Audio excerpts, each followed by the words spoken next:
गवती चहा एक असं उत्तम व बहुगुणी औषध आहे जे प्रत्येकाच्या घरी असायलाच हवं। त्यामुळे आज आपण गवती चहाबद्दल फार महत्त्वाची माहिती घेणार आहोत।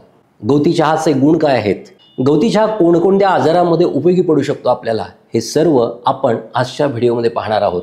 तुम्ही पाहाल गवती चहा एक प्रकारचं गवतच असतं, त्यामुळे याला आयुर्वेदामध्ये भूतृण आणि गंधतृण असं म्हणतात। पण गवत जरी असलं तरी यातल्या विशिष्ट गुणांमुळे, सुगंधामुळे आणि त्याच्या खूप छान उपयोगांमुळे गवती चहा इतर गवतांमध्ये श्रेष्ठ ठरतो। तुम्हाला हा व्हिडिओ पाहून असं लक्षात येईल की गवती चहा हे इतकं साधंसुद्धा औषध मुळीच नाहीये। हा व्हिडिओ पाहून तुम्हाला असंही वाटेल की गवती चहा आपल्या परसबागेत घरी नक्की असायला हवा।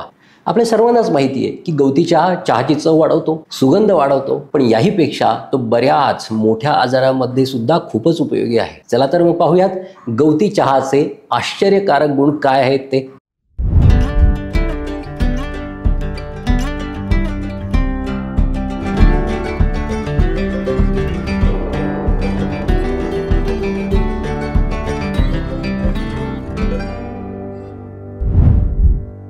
गवती चहा काहीसा तिखट, काहीसा कडवट आणि सुगंधी असल्यामुळे तुमची भूक छान वाढवतो। पोटातल्या अन्नाचं पाचन व्यवस्थित करवतो। जास्त खाऊन अजीर्ण झाल्यावर तुमच्या पोटात जर दुखत असेल तर गवती चहाच्या काढ्याचा उपयोग फार छान होतो। तुम्हाला तापाबरोबर सर्दी खोकला झाला असेल, अंगदुखी असेल तर यावर गवती चहाचा काढा इतर औषधांबरोबर घेतल्यास ताप सर्दी खोकल्यात लवकर फरक पडतो। तुमचं डोकं दुखत असेल, ठणकत असेल तर गवती चहाचा काढा सकाळी सायंकाळी घ्या, खूप छान फरक पडेल। गवती चहाची पाने चुरगाळून त्याचा सुगंध सारखा घेतल्यास पित्तामुळे जी सारखी डोकेदुखी होत असते ती लवकर कमी होते।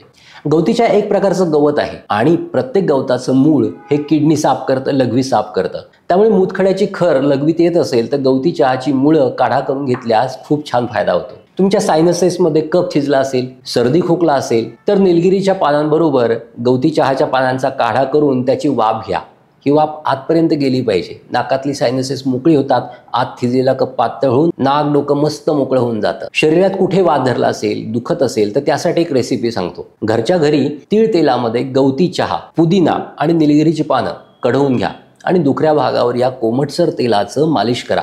दुखणं झटकन कमी होईल। गवती चहाचा काढा बाळंतिणीला फार उपयोगी बघा। सकाळी रात्री दिल्यास तिच्या दुधातले दोष नाहीसे होतात आणि त्यामुळे बाळही आजारी पडत नाही। तसेच आईच्या दुधातही बऱ्यापैकी वाढ होते। मनुष्याच्या त्वचेच्या आरोग्यासाठी मनुष्याला प्रमाणात घाम येणं ही अतिशय आवश्यक प्रक्रिया असते। गवती चहाचा काढा नियमित घेतल्यास घाम व्यवस्थित येतो व त्वचाही सुंदर व्हायला मदत होते। गवती चहा रक्तातलं बॅड कोलेस्टेरॉल कमी करतो तर गुड कोलेस्टेरॉल वाढवतो। त्यामुळे heart attack, brain stroke, kidney failure यासारखे घातक आजार होत नाहीत किंवा आपण त्यापासून दूर राहतो। गवती चहा त्यातल्या विशेष तत्वामुळे ब्लड प्रेशरही कमी करायला मदत करतो। गवती चहात शरीर टिकविण्यासाठी आवश्यक असणारी अँटीऑक्सिडंट सुद्धा प्रचूर मात्रेत आहेत।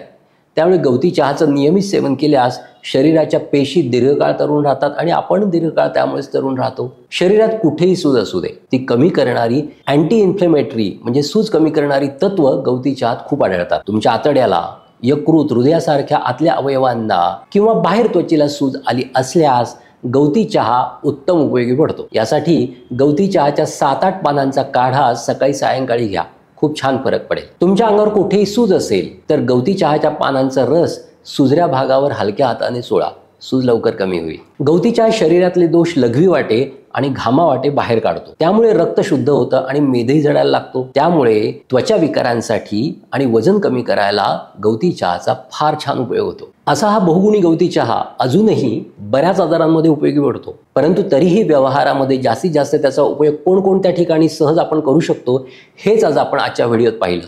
तुर्तास येथेच थांबूयात, पुन्हा लवकरच भेटूयात एक नवा विषय घेऊन। तोपर्यंत स्वस्थ रहा आणि मस्त रहा आणि आनंदीही रहा।